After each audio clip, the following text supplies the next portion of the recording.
Tu as fait une intervention en lycée récemment pour parler du climat devant les élèves. C'était une journée un petit peu spéciale, c'était l'occasion d'une grève pour le climat. Il avait été négocié, donc s'il me semble bien que la grève soit l'après-midi et que les cours soient banalisés le matin. Toi, en quel nom t'es allé parler devant ces lycéens et puis qui est-ce qui t'a démarché, comment ils t'ont trouvé?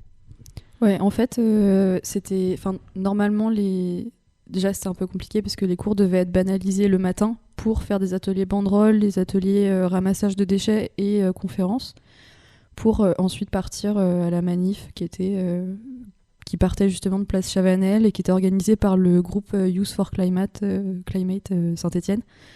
Et notamment par. Enfin, il y a un petit groupe qui gère ça, ils sont assez peu nombreux et nombreuses. Mais ils sont assez engagés et plutôt motivés. Et donc moi, c'était un mec qui m'a demandé justement de venir faire une conférence parce que en fait, au sein du groupe Extinction Rébellion, il y a des conférences qui sont données et des temps de sensibilisation, de discussion sur les problèmes écologiques et sociaux.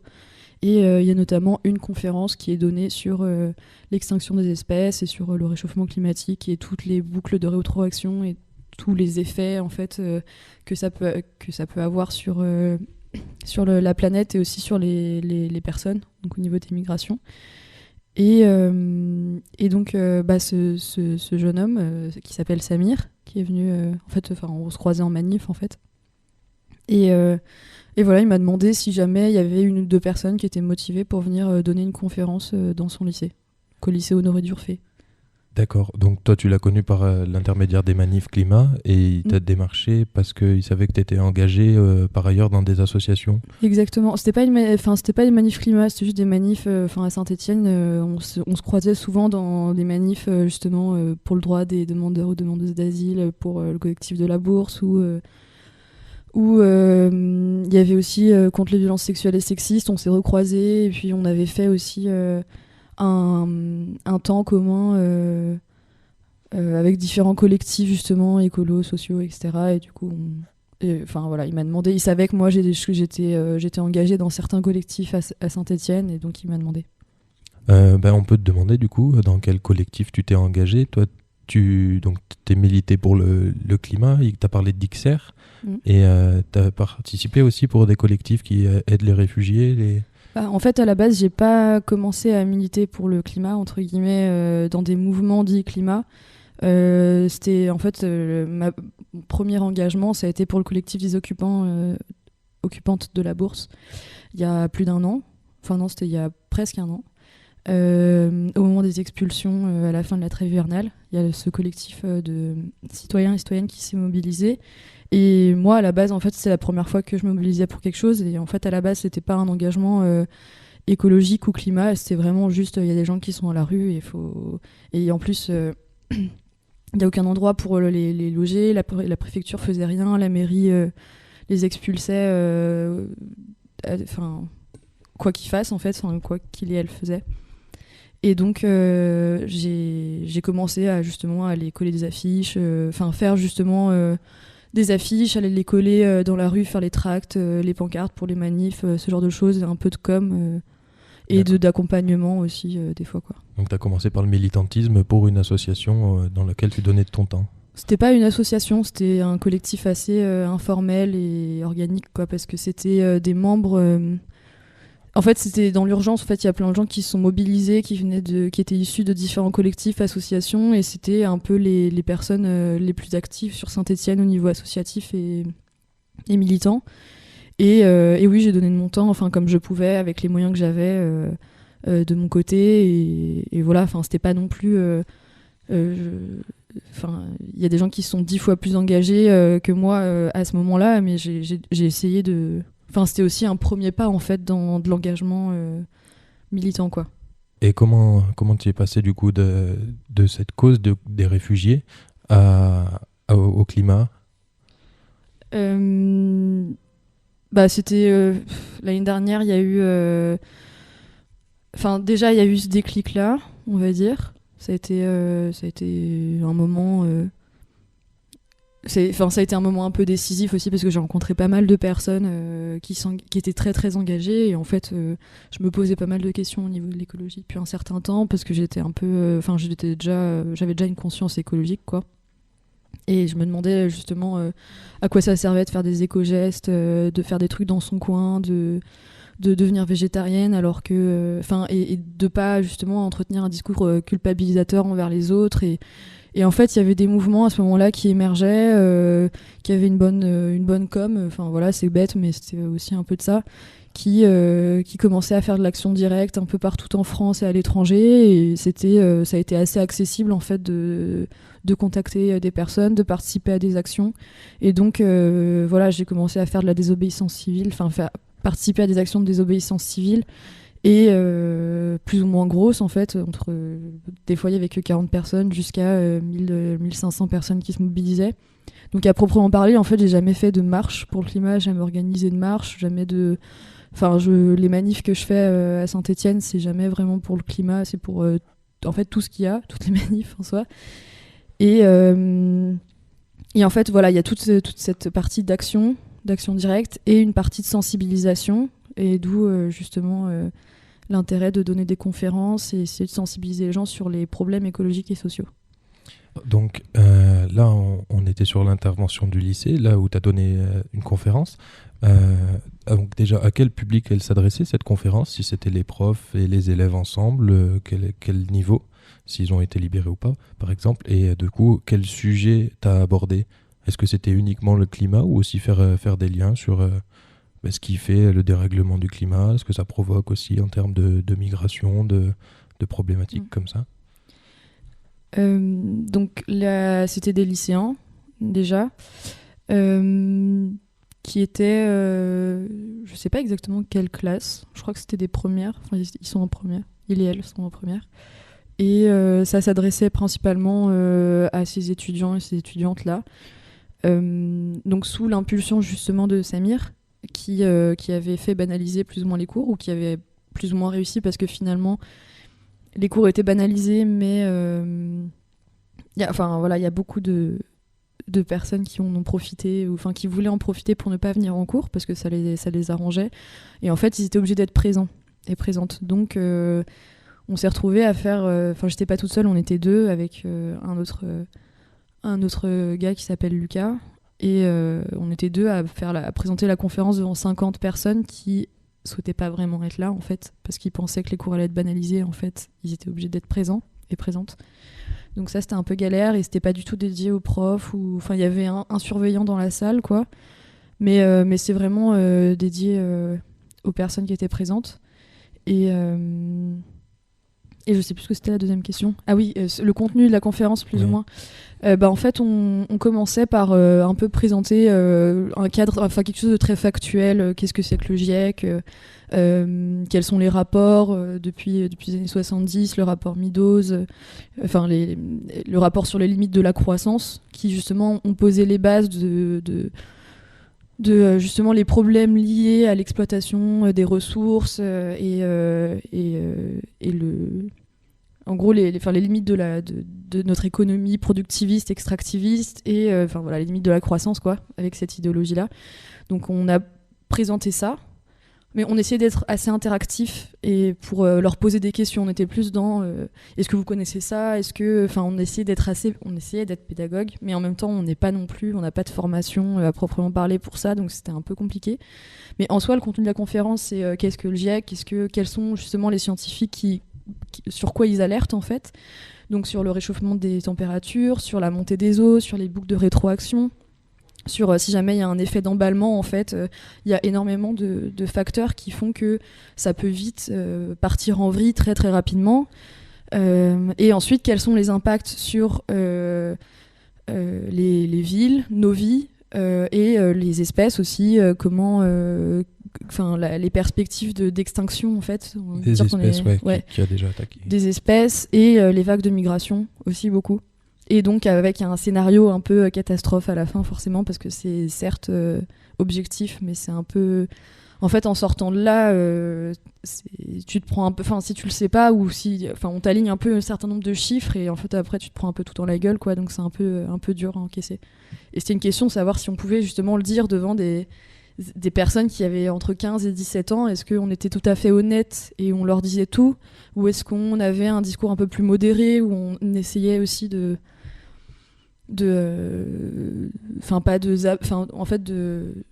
je sais pas, d'essayer de les préserver, quoi. Mais en fait, on Oui. était objectif. D'accord, donc vous avez tenu votre conférence parce que quand la science, son objectif, son but, c'est d'être objectif. Et les scientifiques, moi j'avais lu un bouquin il n'y a pas longtemps, la meuf disait, si on doit être objectif, il faut aussi qu'on quitte notre neutralité scientifique pour dire qu'on va à la catastrophe. C'est difficile de présenter ça à un public jeune. Tu as vu les visages, les réactions, un peu des...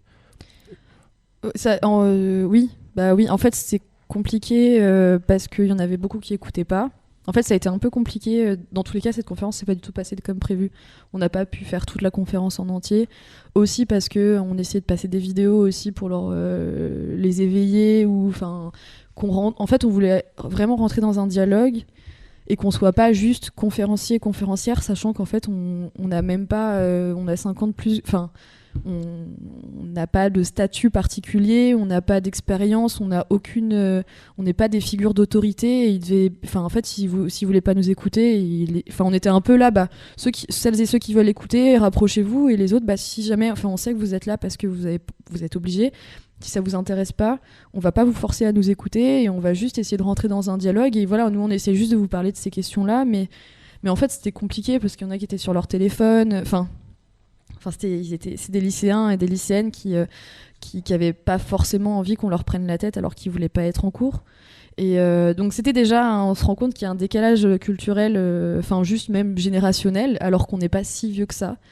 Et donc c'était quand même une bonne expérience, mais en fait on n'a pas réussi à mener la conférence comme on voulait.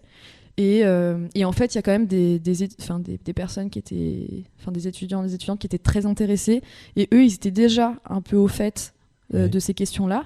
Il y avait c'était une petite minorité, ils étaient 10-15, ou moins de 20 sur les 50. Et eux, pour le coup, elles et eux, ça leur a foutu un coup, parce que on était aussi un peu en train de déconstruire.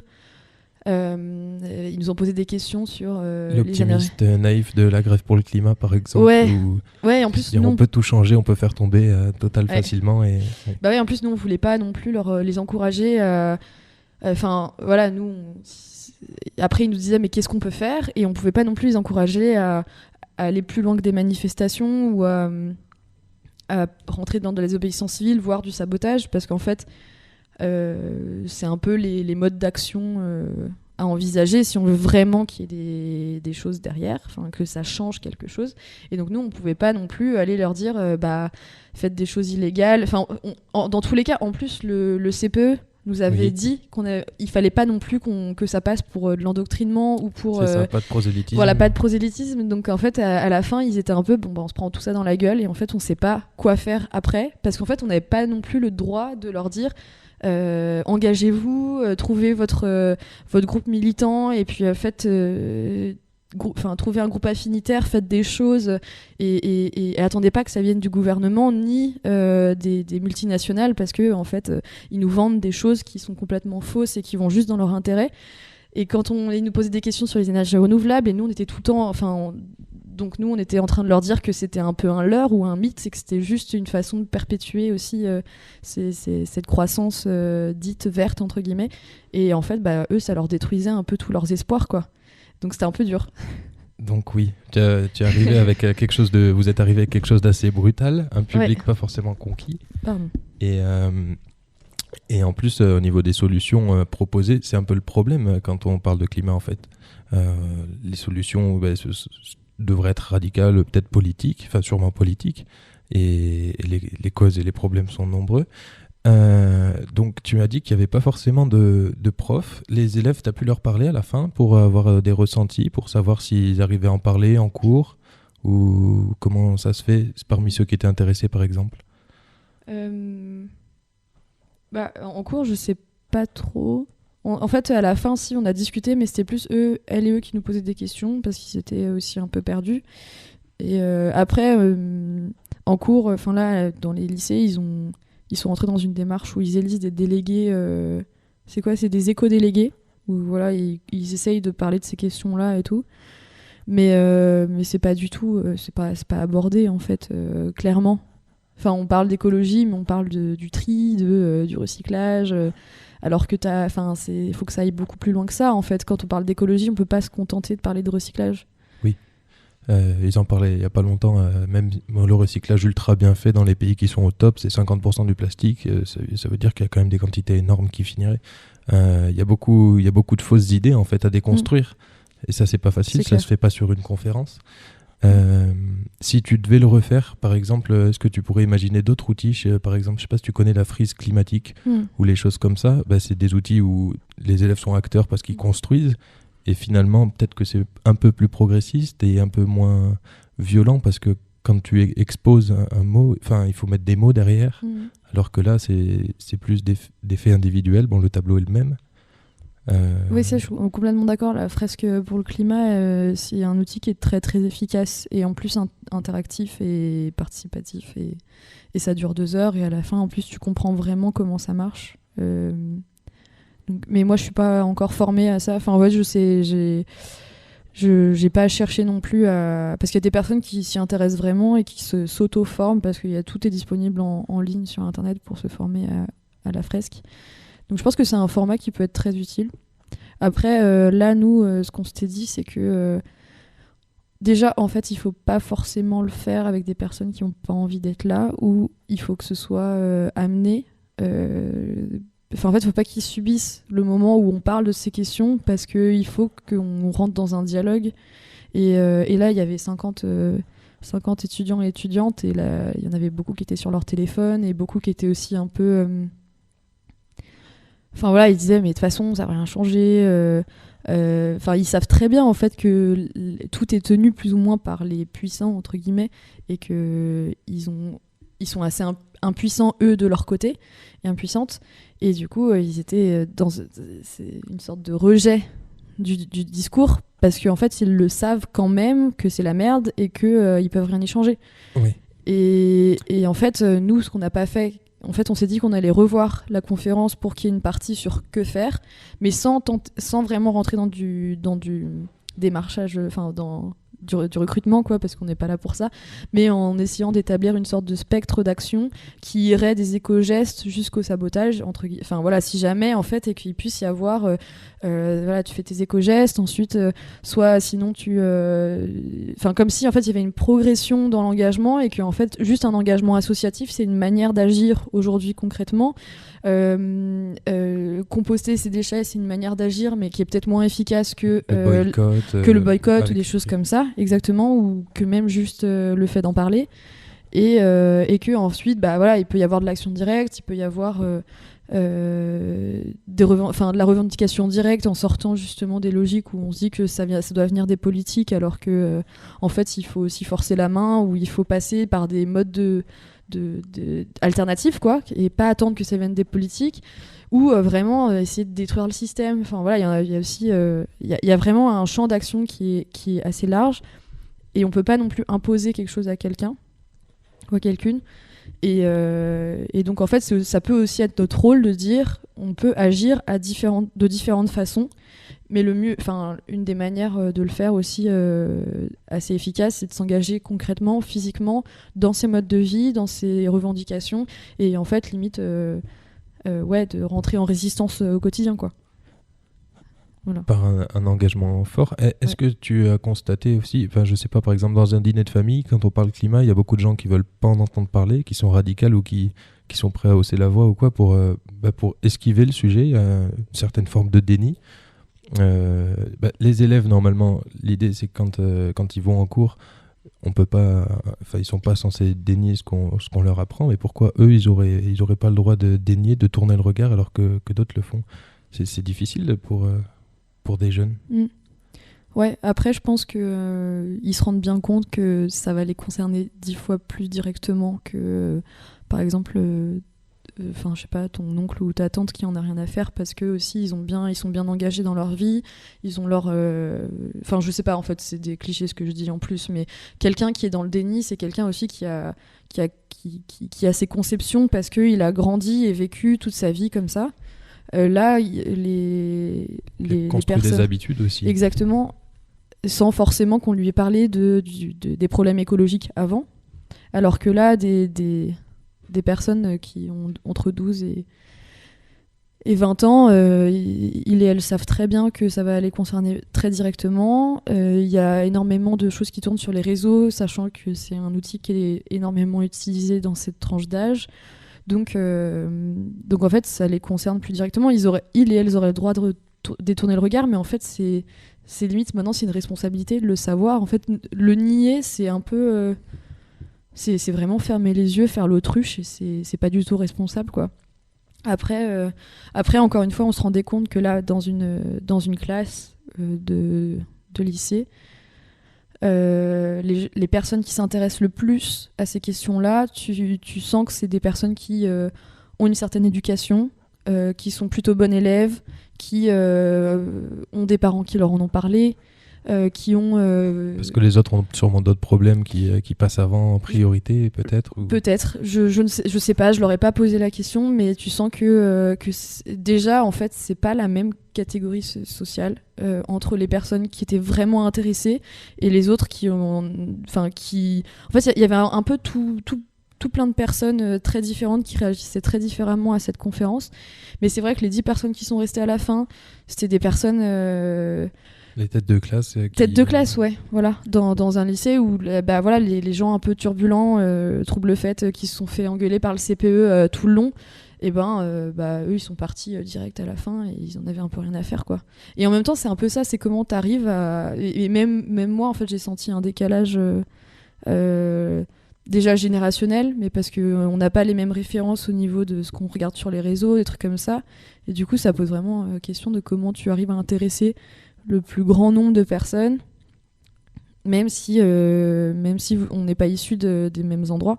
Et je pense qu'il y a un problème dans le discours aussi, dans la façon dont on le présente, ou juste la façon dont on se présente nous-mêmes. Enfin, il y a un truc... ça pose question, quoi. Il y a un truc qui n'a pas marché. Ouais. Après, oui, c'est l'idée d'aller vers une sobriété pour toute la société, ça implique d'amener tout le monde. Comme il n'y a pas de décisions politiques qui sont prises, ça veut dire qu'il faut amener toutes les tranches de la population, même celles qui ont beaucoup d'autres problèmes avant, manger, ou des problèmes financiers, ou des problèmes de santé. C'est extrêmement compliqué. T'as pas pu finir la conférence, du coup, est-ce que tu as aiguillé les jeunes vers des ouvrages, vers des sites, vers des choses où ils peuvent lire, vers de l'information fiable qui parle de ça ? Non, ça on l'avait pas fait. Du coup, on pourrait le faire, c'est vrai. Mais après, à la fin, on a un peu discuté avec... En fait, on n'a pas... Une fois que le temps était terminé, après on est resté discuter avec des gens qui voulaient rester, quoi. Et c'est vrai qu'on n'a pas... Non, mais on pourrait. Ce serait même une bonne idée. Moi, j'ai lu un hors-série du Monde cet hiver à Noël, et il parlait de notre spécificité assez française, par exemple avec Pablo Servigne, qui fait de la collapsologie. On a aussi un ancien ministre qui parle beaucoup là-dessus. Ce hors-série, il était dirigé vers les jeunes.